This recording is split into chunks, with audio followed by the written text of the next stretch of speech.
One of the problems associated with maintaining incredibly high podcast standards, such as I, your most flexible, fluid, and incredibly humble messenger, does, is keeping new podcasts linked to previous podcasts. You know, today's podcast kind of sort of maybe builds upon yesterday's podcast, and this requires a large amount of time and a fair amount of talent. No, people, I'm not bragging. Humble messengers can't brag. It's not in our nature. Now, back in the day, the early 80s, in a town not too far from Level 7 of my DUMS, DUM being an acronym for Deep Underground Military Base, in Upham, North Dakota, there was a bar wars between the two bars in town. The Sportsman's Bar's motto was, "Shit happens at the Sportsman's Bar." The Depot Bar's response was, "Shit doesn't just happen, it's created by assholes." Now, these bar wars were a good example of accidental theory of history, shit just happens, versus the conspiracy theory of history, no it doesn't, it was planned or created in this case. Now, coincidentally, I don't believe in coincidence. I love to play with words, people. Am I casting spells with words? It just so happens two coincidences happened back to back, and I don't believe in coincidences, nor do I embrace the accidental theory of history. As I've stated before, yes, a random jet can have pilot error or a mechanical error, causing it to fall clear out of the sky. But when it comes to the big picture, team good versus team evil, the conspiracy theory of history wins out every single time. Does it sound to you that your humble messenger is confused because I'm trying to hold two totally opposite thoughts in my mind? Nope. I'm that good at what I do. Bring on a third opposing theory, or a third thought, if there is one. I really am that good, and I'm just getting started. It is Saturday, the 31st of December, 2022. Coincidence number 1. Do you guys remember my recent podcast about the Christmas Karens?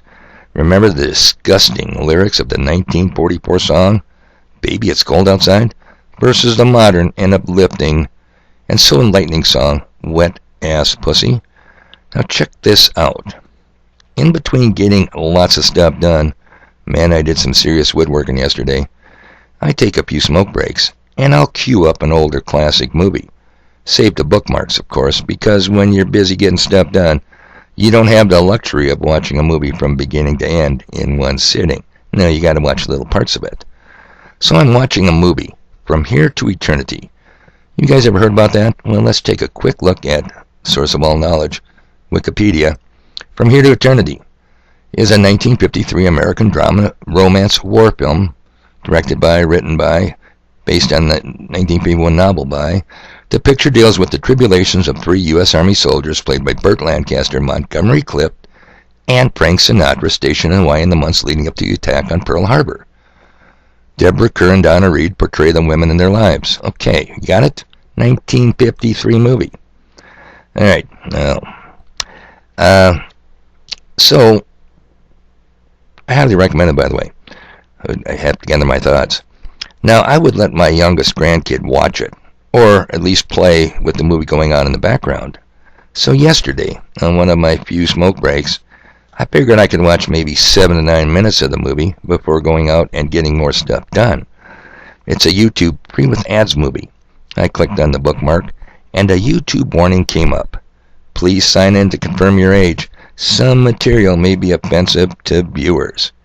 Can you say WTF? Because that's what I was thinking. YouTube has got to be kidding me. A 1953 war movie with Burt Lancaster, Montgomery Clift, and Frank Sinatra? Donna Reed? The Donna Reed Show, you remember that one? And Deborah Kerr? Unbelievable. Now, just for shits and giggles, since I wasn't signed into my account to verify my age, you guys know what I did next? Well, some of you do.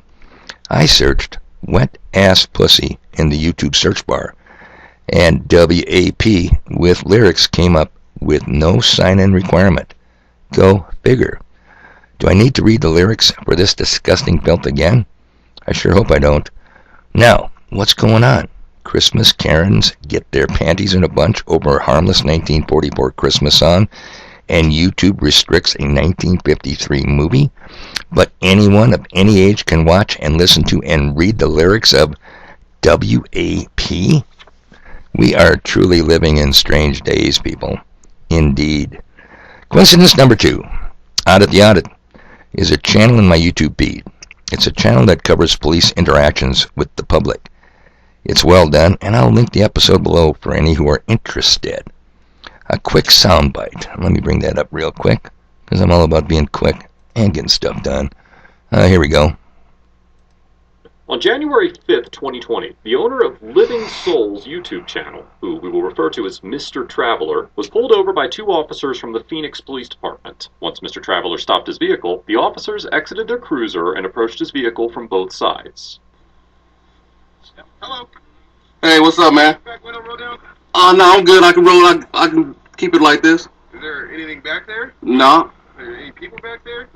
Okay. I didn't get you permission to do that, man. All right, sir. So, do you have any idea why I pulled you over? Mm-mm. Okay, I'm Officer Goldsmith with Phoenix Police Department. Okay. But let me ask you a question. Yes, sir. Is there a reason why you opened my door like that? Yes. For my safety, I can't see back there. Okay, but you had to get my permission to do that. No, sir. Do you have a warrant to do that? No, sir. I did not go into your vehicle. I just left it inside. Okay. We'll figure. We'll settle that later. But do you have your driver's license with you? No, I do not have a license. You don't have a driver's license? I turned it back in. I don't need a license. This is not a commercial vehicle. This is not a commercial vehicle? No, it's not. And I don't. And I think you guys ought to check it out. I mean, it's good for a laugh. Okay, now YouTube put an information block on this video, directing you to Wikipedia. Sovereign Citizen Movement. It's an interesting read. Now remember the introduction to today's podcast, the Up-N Bar Wars? Coincidentally, that was around the same time, a little earlier, when I first came upon the tax protester movement, forerunner to the newer Sovereign Citizen Movement, discussed by Wikipedia here. Remember the farm foreclosures in the early 80s were really picking up. And in a few short years, on February 13th, 1983, Gordon Call had the Medina, North Dakota shootout with U.S. Marshals and local law enforcement. Gordon Call was apparently protesting taxes. And it's tragedy, because he ended up losing his life in Arkansas a few years later. 2 deputy U.S. Marshals were killed over a total fiction. I've covered this before, people. Taxpayer is as obsolete as Vietnam War protester. And it beat Vietnam War protester by 8 years. When? June 24, 1968, long before 1983. Now here's the rub. I haven't played around with all these tax protest type conspiracy theories for a long time.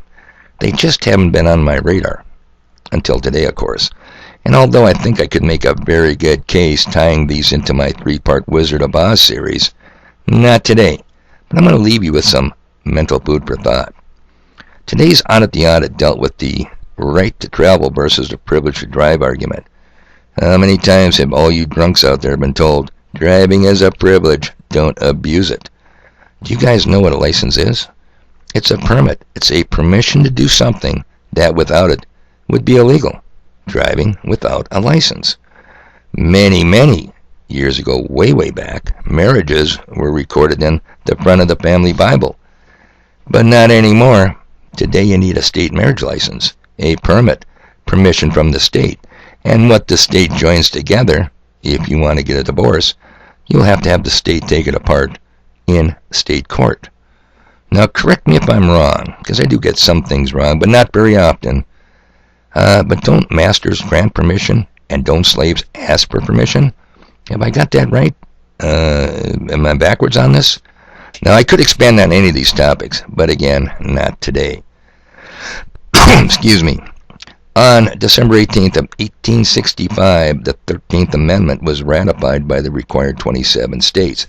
Now, what did the 13th Amendment to the Constitution do? It abolished slavery and involuntary servitude. Does the abolishment of involuntary servitude mean voluntary servitude is still legal? I'm not playing with words here, people. Think about it. Oh, yes, it does. Except as a punishment, no one can force you into involuntary servitude. But can you contract your ass into voluntary servitude? Can you volunteer to be a slave? Absolutely you can. And we did, and we still do. Just for example, who owns your car, people? And this isn't a tough question. It's definitely not rocket science. Whose plate is on your car? Your plate that you made or the state's plate that they made?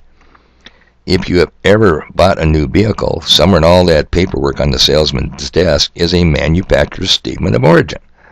The dealership sends that to the state. The state keeps that and issues you a clear title? Hell no. They issue you a certificate of a title. Certificate of a title, people, is not a title. Now, why is minimum insurance mandatory for slaves? Rich people don't pay insurance, they post a bond. Not us. The state is the principal, and you act as their agent, and they don't want to be responsible for your piss-poor driving abilities under the influence usually, so the state requires you to self-insure. State courts will bend over backwards to respect your unfettered right to contract. If you want to be a slave, voluntary servitude, the courts will not get in your way. It's the right, people, that too few understand. I'm telling you, be very careful for what you sign, because your signature is very important. I've told you before that one of my middle names is defendant. I've seen it time and time again where Mr. Prosecutor has Mr. Defendant in the witness box before a jury, and he says, Mr. Defendant, is this your signature on this document? And Mr. Defendant says, oh, yes, it is. Well, guess what, Mr. Defendant? You now have issues that are going to be very difficult to win.